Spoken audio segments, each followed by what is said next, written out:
por eso yo digo que cuando tú estás con el Señor, no puedes bajar la guardia y decir, bueno, yo estoy con el Señor, ahora viva la pepa, hago lo que me da la gana, peco el viernes y me arrepiento el domingo. No, ten cuidado porque estás jugando con fuego. Porque incluso ha habido gente que cuando están en un tiempo bueno con el Señor, y todos han tenido tiempos buenos, se ponen a orar y a reprender y diablo, no sé qué cuánto, y cuando bajan la guardia el diablo dice, sí, ven para acá. ¿Qué me dijiste tú el otro día?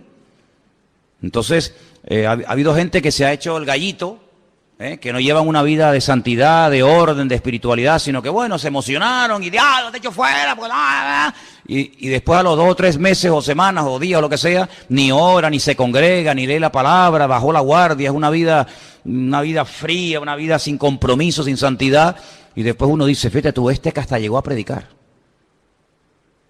hasta que llegó a estar sirviendo al Señor, mira cómo ha terminado. Bueno, hermano, es que hay gente que piensa que, bueno, yo soy convertido, yo acepté al Señor, a mí ya no me puede afectar nada. ¿Seguro? Vaya.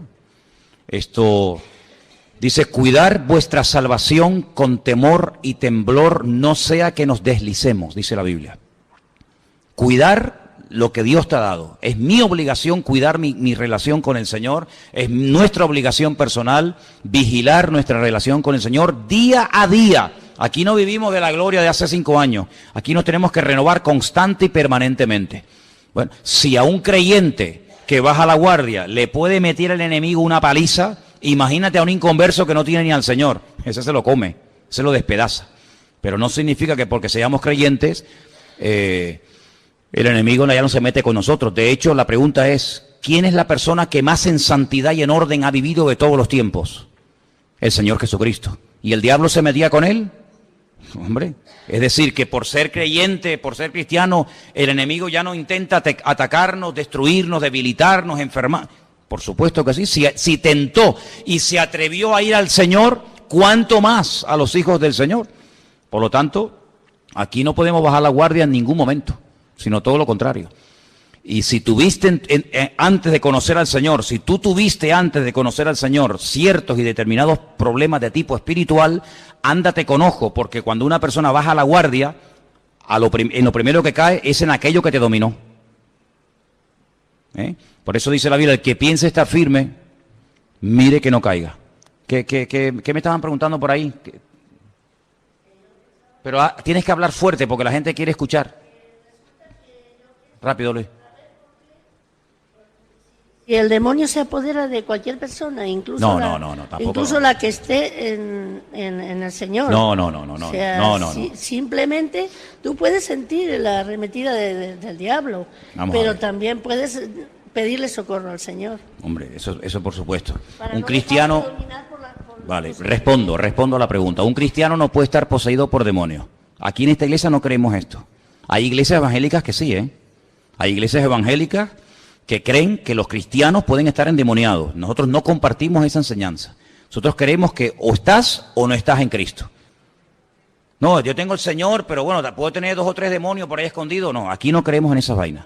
Aquí creemos que la obra del Señor es completa, total y absoluta. Ay, es que yo tengo depresiones. ¿Y eso qué significa? Todo el del deprimido tiene demonios. No mezclemos una cosa con otra. Cuando el demonio, cuando espíritus malos atormentan a una persona es porque esa persona no tiene la protección del Señor, porque si la tuviera el diablo ni le toca. Un momentito, el diablo ni le toca.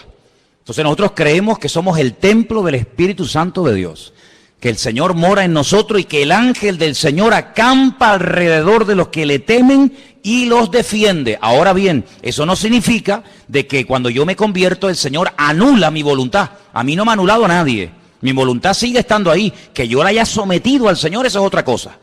Eso es otra cosa. Que yo no quiera pecar es otra cosa. Pero que yo puedo pecar cuando quiera, no te quepa la menor duda. Lo que pasa es que no quiero. Pero el Señor no, la conversión no es anular la voluntad y robotizarte. Ya no puedes pecar. Como eres cristiano, ¿cómo? Que no puedo pecar. ¿Y a ti quién te ha dicho que yo no puedo pecar? Una cosa es que no pueda pecar y otra cosa es que no quiera. Es muy diferente. Entonces, el creyente no tiene que tener el temor de decir, ay, es que el diablo nos puede tentar. Claro, también tentó a Cristo.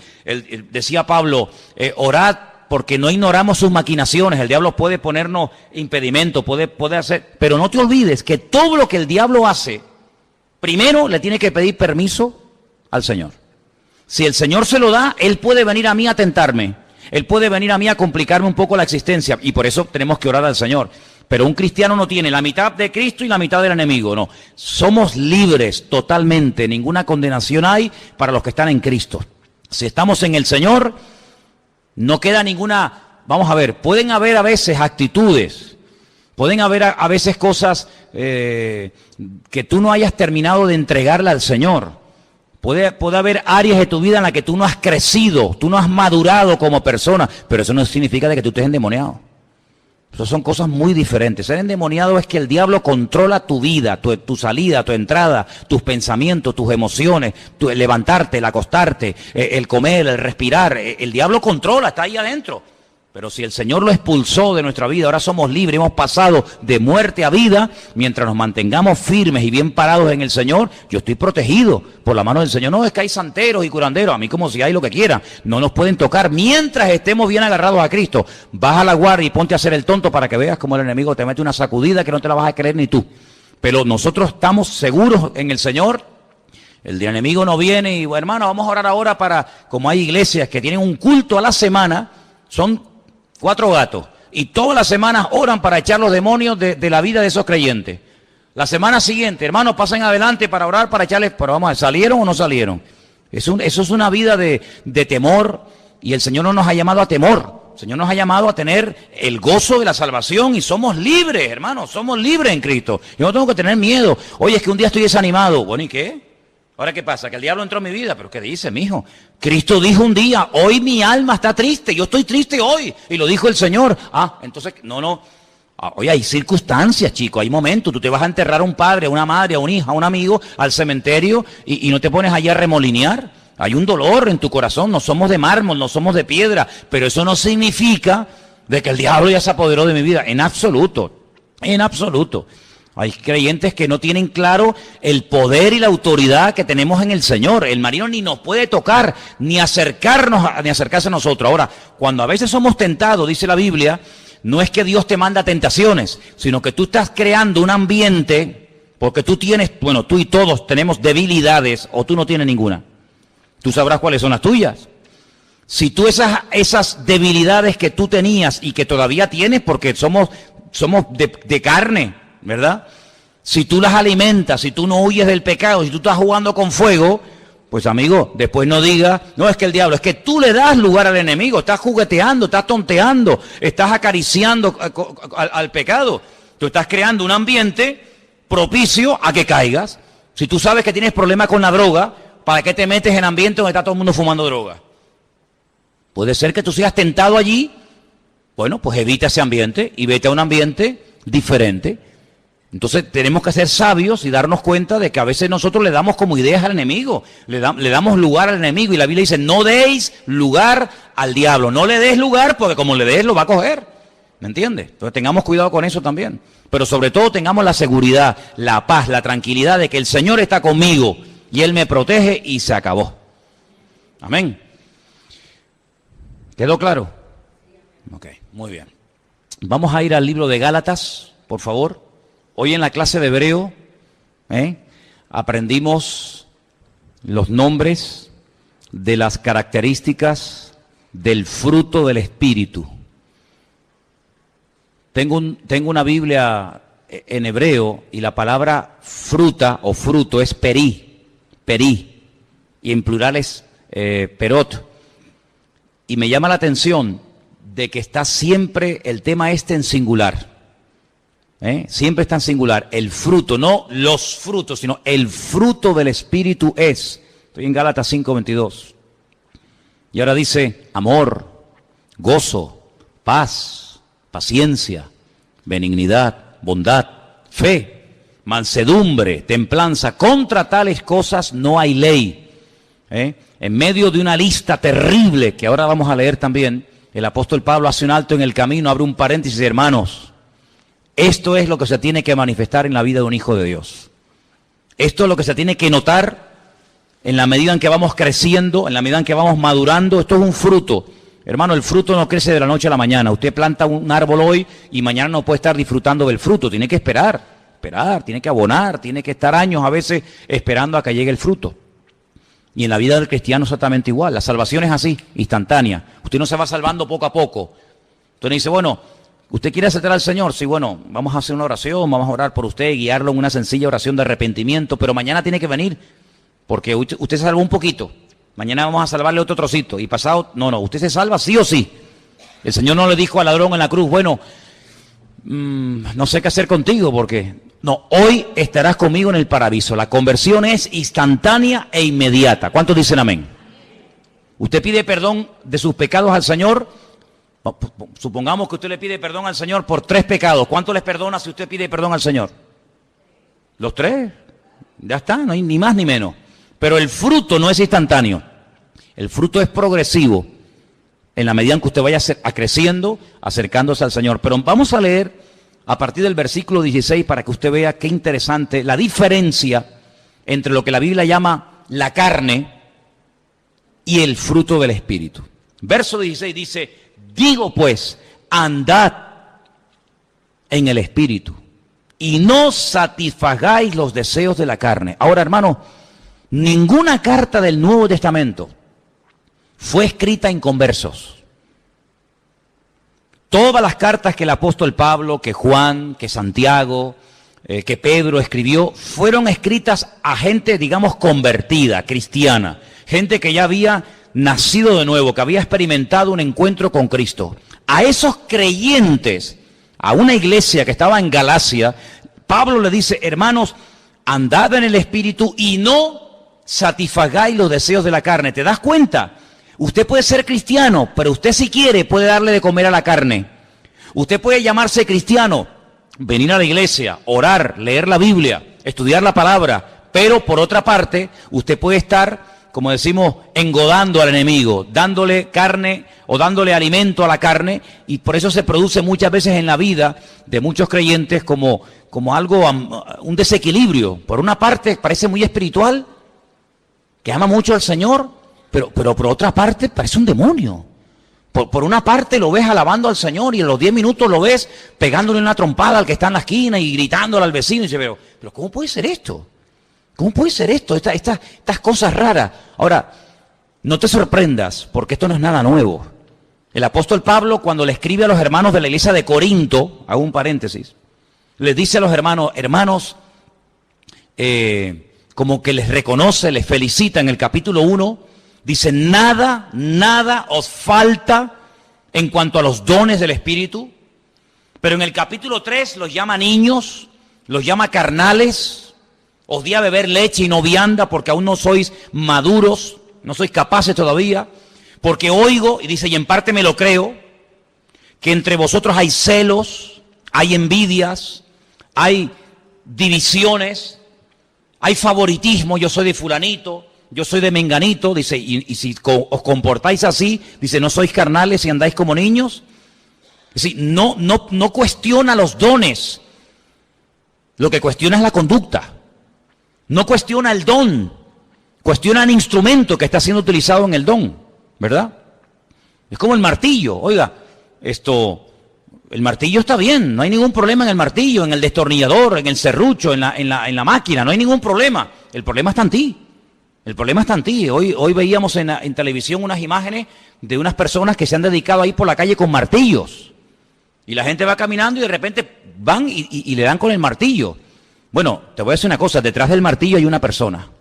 El problema no está en el martillo, porque con ese martillo usted puede clavar un clavo en la pared y ponerle un cuadro.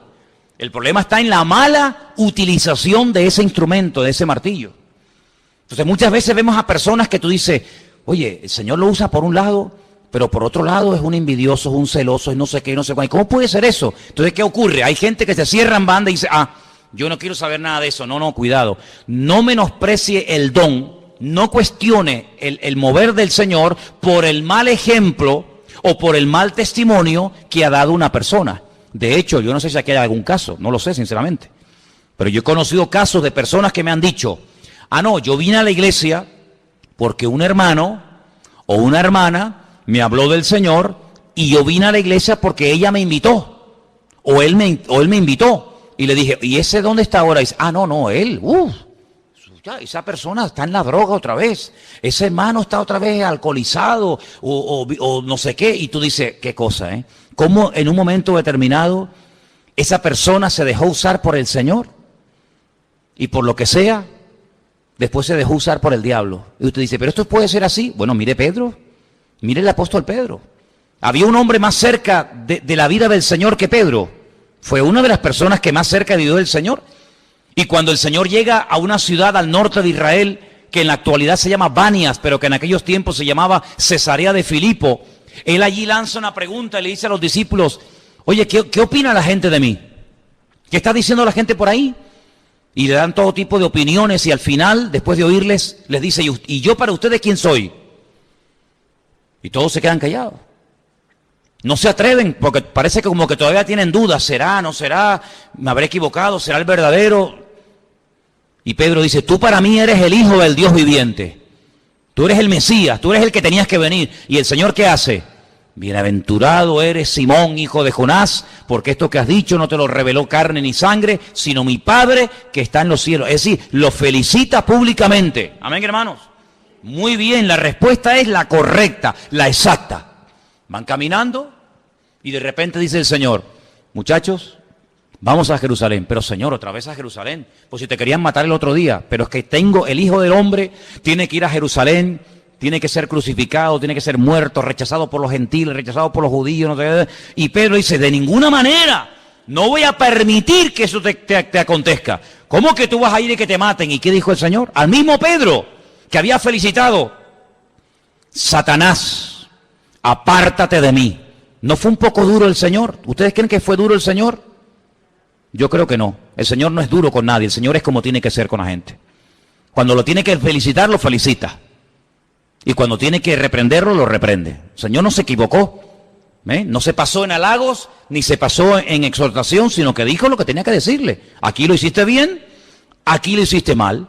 Aquí te dejaste usar por mi Padre, aquí te dejaste usar por el diablo. La misma persona, en un periodo muy corto de tiempo, usado por Dios y usado por el enemigo. Es increíble.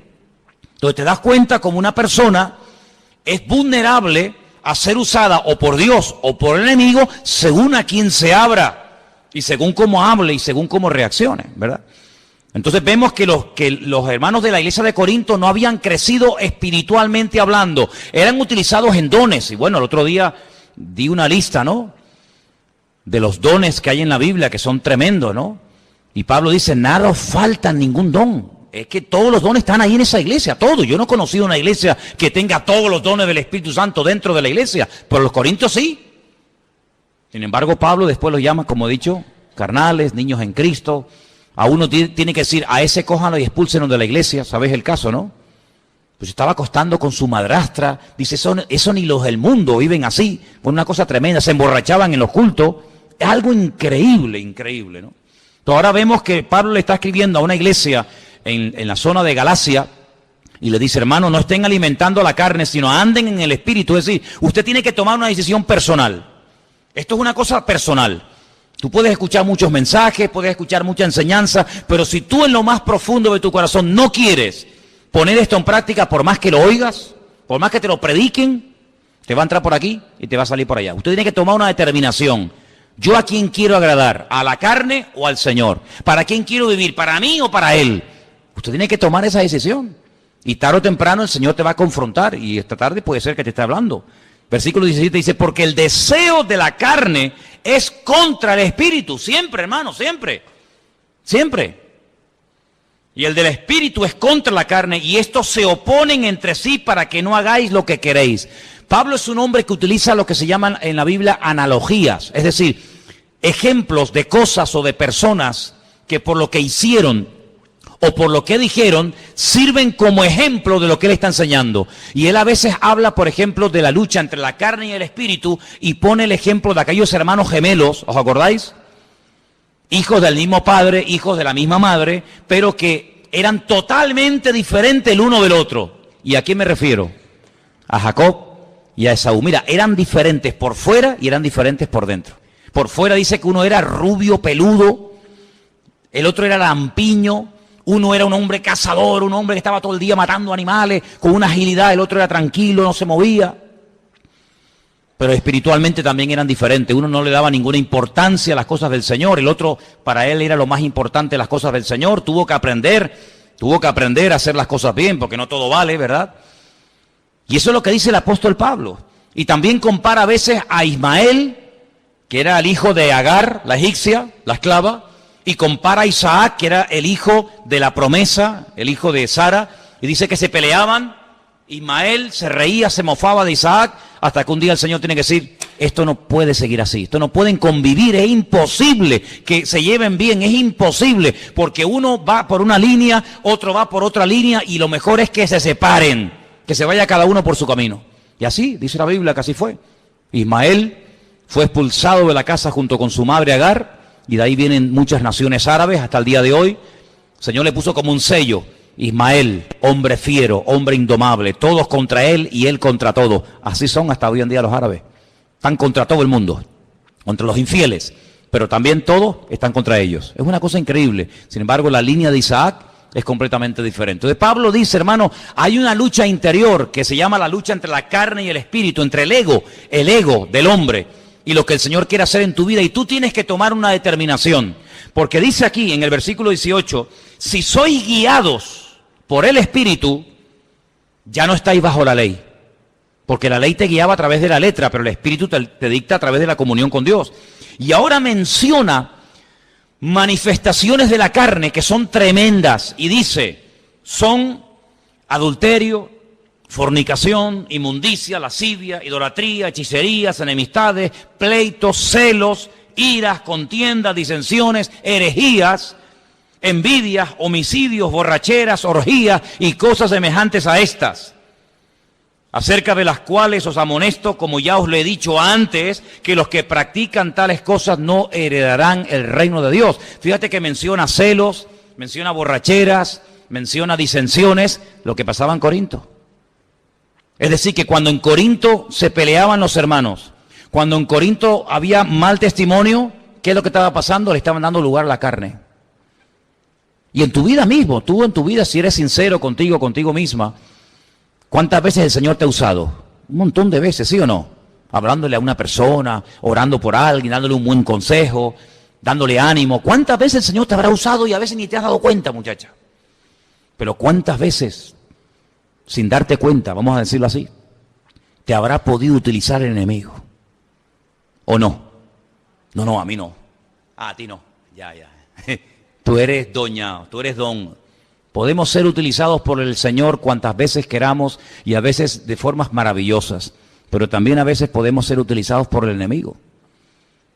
Otra forma de hablar, otra forma de comportarnos, quejándonos, lamentándonos, criticando, ¿verdad? Despotricando contra el Señor, contra el mundo, creyendo que el Señor nos tiene olvidados, que no nos atiende, que no nos trata como merecemos, que no responde a nuestras oraciones, que se lo he pedido 50 veces y parece que pasa de mí, no me hace ni caso. Y esas actitudes las podemos cultivar y al final está dando lugar ¿a qué? A la carne. Y dice que los que piensan en las cosas de la carne, pues eso produce muerte. Pero los que piensan en las cosas del Espíritu, eso trae vida, eso trae restauración a nuestra vida. Entonces lo que se tiene que notar en nuestra vida es que la carne va muriendo, pero que el Espíritu, el fruto del Espíritu se va manifestando. Y yo te pregunto esta tarde, y todos deberíamos de preguntarnos, ¿estas 9 características del fruto del Espíritu se notan en tu vida? Claro, esto es una cosa curiosa porque ponía el ejemplo esta tarde en la clase de que, imagínate, tú coges una mandarina y hay muchos, ¿cómo se llama? Gajitos de esto, ¿no? Imagínate que tuviera 9, abres una mandarina y hay 9 gajitos, y pruebas uno y uno sabe a la mandarina, otro sabe a pera, otro sabe a melón, otro sabe a uva, otro sabe a sandía. ¿Cómo puede ser que un fruto sepa de 9 formas diferentes? Esa es la forma como el Señor obra en tu vida. Pero lo que está bien claro es que estas características se tienen que notar en nosotros. Cada vez tenemos que tener más paciencia. Y sabes, veíamos hoy en la clase de Hebreo cómo se llaman a estas características, y cuando llegamos a la palabra paciencia, una de las expresiones que usa es Orej Ruach. Orej es oreja, oído. Ruach es espíritu. Es decir, que relaciona la paciencia, fíjate qué cosa tan curiosa, como en hebreo a la paciencia se la relaciona con el espíritu. como el que oye al Espíritu, sería una traducción más o menos literal, ¿no? Ruach o Ores Ruach, el que oye al Espíritu, eso lo llaman paciencia en la Biblia. Es decir, que no se puede tener paciencia aunque uno quiera tenerla, ni se puede tener amor aunque uno quiera tenerlo, ni se puede tener misericordia, ni se puede tener bondad, ni se puede tener fe, sino que es algo que el Señor hace en nuestra vida cuando verdaderamente nos rendimos a Él. Si no, yo voy a tener paciencia, voy a proponerme tener paciencia, y es cuando menos paciencia tiene uno. Porque esto no es algo que yo puedo producir. Usted puede producir paciencia. A ver, dime cómo. ¿Cómo viene la paciencia? ¿Dónde se compra eso? ¿No dice que viene por las pruebas? Luego, si quieres tener mucha paciencia, ni se te ocurra pedirla. Porque como se te ocurra pedir paciencia, te van a venir un montón de pruebas encima para ver si verdaderamente tienes paciencia. Entonces, mejor no pidas eso, deja que venga sola. ¿Cuánta fe podemos tener, aunque nos propongamos tener fe? Hermano, esto es aprender a depender del Señor. Y es una de las cosas que la gente no quiere, porque la gente siempre que tiene por delante, no. Yo puedo, y yo tal, y yo no sé qué. Entonces, cuando tú les oyes hablar, dice, ¿yo qué, mi hijo? ¿Saben por qué hay poca gente que se convierte? ¿Saben por qué hay mucha gente que, bueno, te pueden respetar, están de acuerdo contigo? Pero convertirse, ¿saben lo que significa? Rendirse. Decir, yo estoy equivocado, no es con mi fuerza de voluntad, no es con mi experiencia en la vida, no es con mis títulos colgados en la pared, sino que yo muero para que verdaderamente Cristo pueda desarrollar su vida a través de mi vida. ¿Y quién quiere morir? Nadie. Nadie quiere morir. Cuanto más años pasan, por eso qué bonito cuando un joven se convierte. Porque es mucho más difícil que una persona con muchos años a veces reconozca que muchas de las cosas que ha hecho en la vida no le han servido para nada. ¿Y esto qué es? Un palo a tu ego como hombre, un palo a tu ego como persona. Decir, ¿cómo? ¿Que no ha servido nada a mis misas y mis sacrificios? Pues no, eso es lo que la Biblia llama obras muertas. Cuando uno está empezando en la vida está como más tiernito, ¿no? Es más moldeable, pero cuando uno ya tiene unos años y has padecido, y has ido por aquí, y has ido por allá, uno como que llega un momento que se crea como una especie de caparazón, donde tú llegas a tener una cierta confianza en tu experiencia, en tus decisiones, etcétera, etcétera, y la conversión que es un golpe en la línea de flotación, es decir, ríndete, mi hijo, separado de mí, nada podéis hacer. ¿Cuántos dicen amén? Incluso te digo más, y voy un paso más. Es mucho más fácil trabajar con un creyente recién convertido que con un creyente que lleva un montón de años convertido al Señor. Dice, ¿pero cómo puede ser eso? Claro, porque el que empieza todo es nuevo, todo es novedad, todo es bonito. Ay, sí, no me diga. El que lleva años, todo... Bueno, ya será menos. ¿No? Sin embargo, cuando nos convertimos, todo era novedad, todo era hermoso, todo era nuevo, pero cuanto más años pasan en el Señor, parece como que ya todo lo sabemos. Parece como que hemos llegado a un cierto nivel y el Señor cada día nos quiere enseñar que si no dependemos de Él, es imposible que podamos crecer en los caminos del Señor. Ahora tú imagínate cuando el Señor le dice a los discípulos, mire, si ustedes no se hacen como niños, hacerme como niño, ¿sí? Volver a ese nivel de inocencia, volver a ese nivel en el que el papá le dice, después te lo doy. Y el niño le cree. Ahora, te voy a decir una cosa, como le digas al niño que después se lo das, como no se lo des, te digo una cosa, a las mujeres y a los niños, como le hagas una promesa, no la olvidan en la vida. Los que no están casados no saben de lo que estoy hablando. Pero como tú le digas a tu mujer, no, yo mañana te llevo, yo mañana, seguro, sí, no te preocupes, yo mañana te llevo. Tú mañana no te acuerdas, te dice... Tú me dijiste que me llevaba, bueno, pero te lo dije para que te callaras, ¿no? Como le digas eso, entonces ya no cenas, amigo. ¿Me entiendes? Y como tú le digas a un niño, no, yo después te lo compro, yo después te llevo, yo después te lo doy, como no cumpla, te digo una cosa, es un daño tremendo porque pierden la credibilidad en la promesa de su padre o de su madre. Pero dice la palabra de Dios que tenemos que hacernos como niños, llegar un momento de decir, si mi Dios me dijo que Él me va a ayudar, ya está, ¿por qué? Porque mi papá, mi Dios me dijo que Él me va a ayudar y me sobran no hace falta darle explicaciones filosóficas y no hace falta decirle no, sino que tú le dijiste que después se lo das y el niño se lo cree. Así deberíamos de hacer nosotros, amén, hermanos. Tener esa inocencia de decir, Señor, si tú me has prometido sacarme de los problemas, si tú has prometido estar conmigo todos los días hasta el fin del mundo, yo te creo. Yo te creo, aunque no lo sienta, aunque no lo vea, aunque no sé qué, me da igual. Mi Señor me ha dicho que así va a ser y así lo creo. Gloria a Dios. Ni más ni menos. Pero sigo leyendo, dice verso 24. Pero los que son de Cristo han crucificado la carne con sus pasiones y con sus deseos. A la carne hay que crucificarla, no reprenderla. Siente que voy a reprender la ira, voy a reprender la impaciencia. No, eso no se reprende. Lo que hay que reprender son los demonios. Hablábamos antes de ellos. Lo que hay que hacer es crucificar la carne. Si vivimos por el Espíritu, andemos también por el Espíritu. No nos hagamos vanagloriosos, dice la Biblia, irritándonos unos a otros, envidiándonos unos a otros. Ahora mire qué texto tan interesante. Siempre me ha llamado la atención este texto. Hermanos, le habla a creyentes. Hermanos, si alguno fuere sorprendido en alguna falta, vosotros que sois espirituales, restauradle con espíritu de mansedumbre, considerándote a ti mismo, no sea que tú también seas tentado. ¿Esto qué significa? Mira, hermano, es muy fácil dar consejos a los demás. Es muy fácil, hay gente que tiene una habilidad y un don para darle consejos y decirle a los demás lo que tienen que hacer y lo que no tienen que hacer, pero luego a ellos no se dan nunca ningún consejo. ¿Se acuerdan cuando yo les dije una vez que me encontré con un señor que aquí por Tomecano me dio un estudio en 10 minutos de cómo tenían que ser los pastores? No, porque los pastores tienen que ser no sé qué, porque un pastor no puede no sé qué, porque un pastor tiene que no sé qué, y yo así.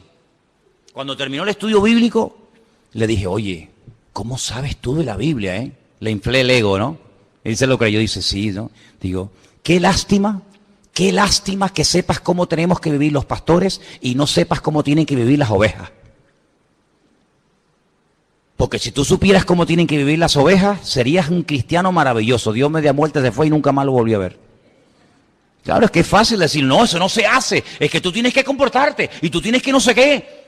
¿Sabe lo que nos dice el Señor a los padres, a nosotros que somos padres? No exasperéis a vuestros hijos. Porque a veces hay padres que más que corregir y más que exhortar, lo que hacen es que exasperan. Sacan de sus casillas a los hijos. Se creen que porque ser padre ya, y pinchan y pinchan. Oye, no te pases, que ser padre y ser madre no significa que puedes estar ahí pinchando y pinchando, que también el otro en un momento determinado puede saltar. No, es que los hijos tienen que obedecer, sí, pero los padres no tienen que exasperar a los hijos.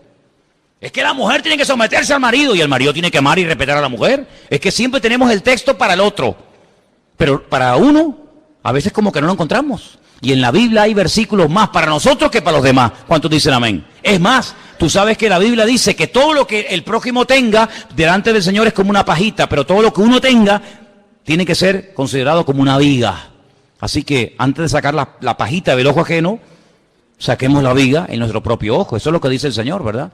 Y aquí dice, si tú sorprendes, si tú sabes que hay un hermano que anda desordenadamente, que lleva una doble vida, que está en pecado, en desorden, en fin, llámalo como quieras, si tú te acercas para restaurarlo, ten cuidadito con qué espíritu, con qué actitud lo vas a restaurar, no sea que después su problema, su pecado, te salpique a ti, que es muchas veces lo que ha pasado.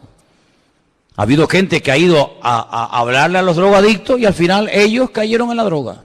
Ha habido gente que ha ido a hablarle a una persona que ponga en orden su vida y luego el que ha destrozado su vida es aquel que fue a darle consejo al que estaba en desorden. Por lo tanto, no te metas en camisas de 11 varas. Si eres oveja, yo que he dicho muchas veces, vive como oveja. ¿Eres una chica soltera? No te comportes ni des imagen de mujer casada. ¿Eres mujer casada? No des imagen de chica soltera. ¿Eres un hombre casado? Compórtate como un hombre casado. No des impresión de que eres soltero y si eres soltero, no des impresión de que estás viviendo como hombre casado. Es decir, compórtate como lo que eres, ni más ni menos. El león se tiene que comportar como gato, no como león. Y la gallina como gallina, y el perro como perro, y el gato como gato. Y cada especie se reproduce según su especie. Y tú tienes que preguntarte delante del Señor, ¿qué soy hoy yo delante del Señor?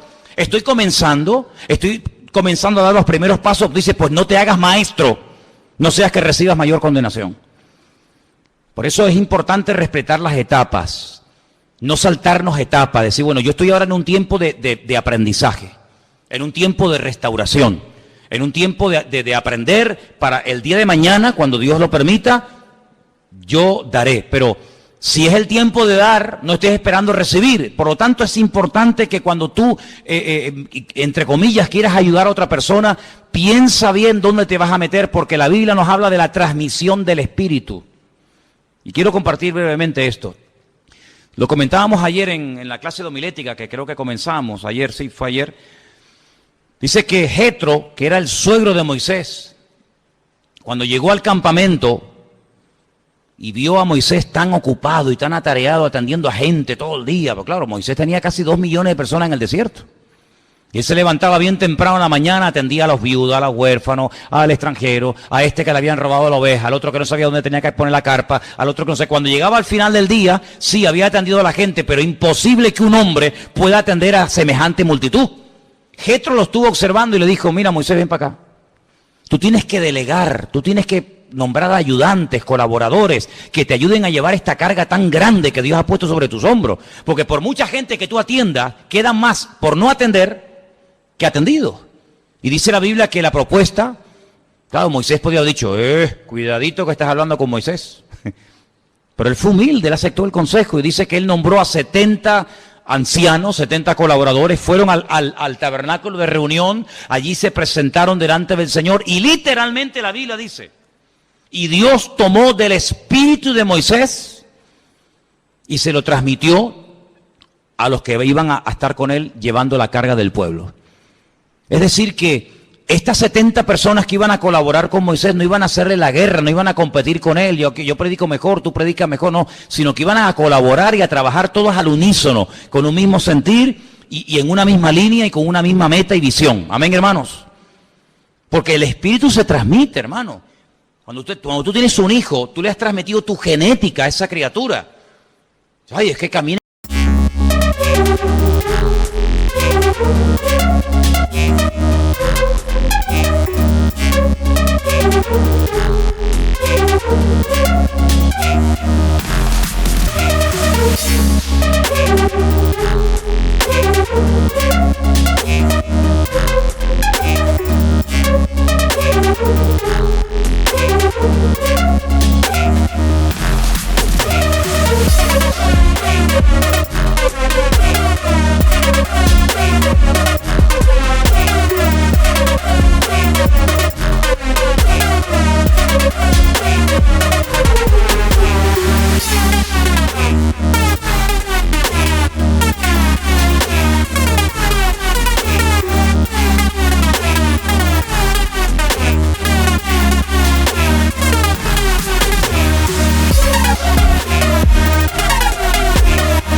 De hecho, cuando Pedro dijo, no, yo no le conozco, yo no sé quién es, la criada dijo, tú eres de ellos porque tú hablas. Le dijo, ¿se acuerdan? Tú hablas como ese hombre. Por más que quieras negarlo, tú hablas como ese hombre. Se te pegó el acento, se te pegó su forma de hablar, su forma de comportarte. Por lo tanto, eso es lo que se tiene que manifestar en nuestra vida. El fruto del Espíritu, ¿qué es? Es reflejar las características de nuestro Dios, pero cuando estás pegado a Él, terminas hablando como Él, pensando como Él, sintiendo como Él, viviendo como Él. Cuando no se manifiestan las características del Espíritu, es que no te pegas tiempo con Él. Se manifiesta que, pues, tu carácter, tu personalidad, tu genio, tu bravura, tu impaciencia, tu no sé qué. Pero cuando tú estás cerca del Señor, el Señor como que calma la fiera, ¿no? ¿Sí o no? Como que calma la fiera y se nota que estás empapándote del Señor. Cuando no te empapas del Señor, ay amigo, me acuerdo que mi madre cuando yo me enfadaba me decía siempre, ya le salió